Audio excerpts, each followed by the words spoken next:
আসসালামু আলাইকুম, welcome to kitchen diary by Jesmin. আজকের রেসিপি ডাটা দিয়ে চিংড়ি মাছের তরকারি।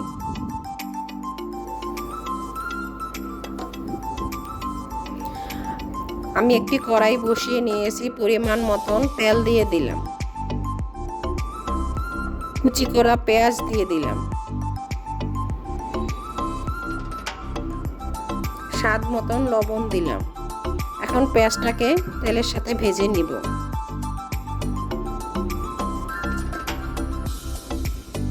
এখন মশলাটা তৈরি করে নিব। বাটিতে কিছু পানি নিয়েছি।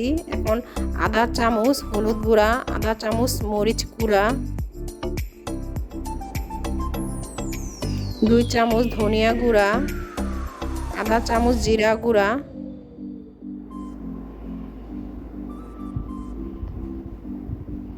1 চামচ আদা রসুন পেস্ট। পেঁয়াজটা যখন বাদামি রঙে হয়ে আসবে তখন কেটে ও ধুয়ে রাখা চিংড়ি মাছটা দিয়ে দিব। এখন পেঁয়াজের সাথে ভালোভাবে ভেজে নিব।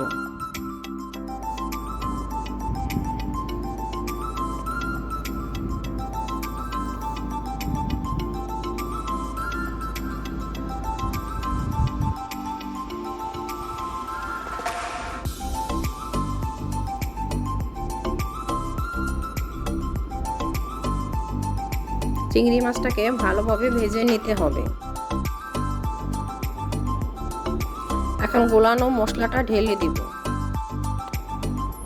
ভালোভাবে মিশিয়ে নিব মশলাটাকে।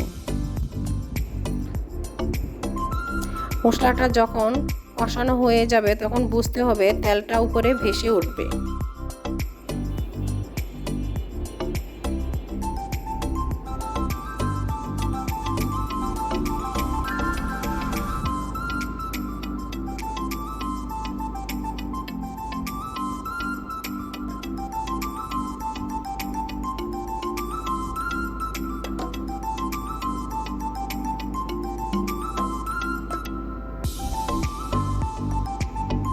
আমার মশলাটা কষানো হয়ে গেছে। এখানে আমি 2 চামচ নারকেল বাটা দিয়ে দিলাম।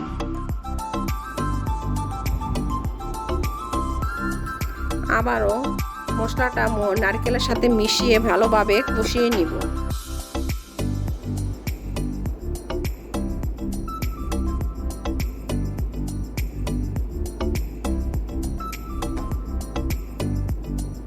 কষানো হয়ে গেছে। এখন আমি কেটে ও ধুয়ে রাখা ডাটাগুলি দিয়ে দিব।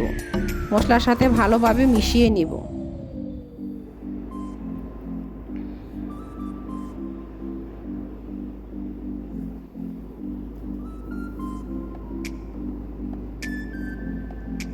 এখন ঢেকে দিব। ঢাকনা উঠালাম। দেখেন কতটা পানি বের হয়েছে ডাটা থেকে। এই পানিটা দিয়েই আমি ডাটাটা হাফ সিদ্ধ করে নিব।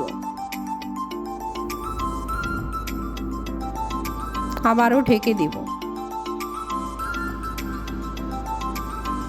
কিছুক্ষণ পরের পর নাড়তে হবে, তা না হলে আমি যে নারকেল বাটাটা দিয়েছি সেটা তলানিতে লেগে যেতে পারে।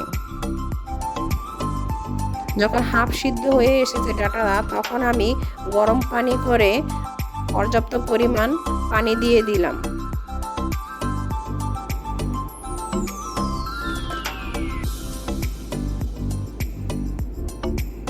এখন ঢেকে দিব।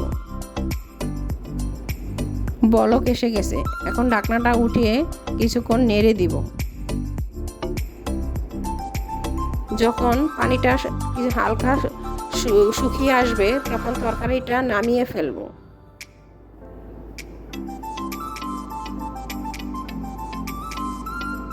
আমি এই তরকারিটা কিছুটা ঝোল ঝোল রেখেছি। এখন নামিয়ে ফেলেছি। এই তো রেডি হয়ে গেল আমার ডাটা দিয়ে চিংড়ি মাছের তরকারি। ফেসবুক থেকে দেখে থাকলে ফলো দিয়ে দিবেন এবং ইউটিউব থেকে দেখে থাকলে সাবস্ক্রাইব করে দিবেন। আল্লাহ হাফেজ।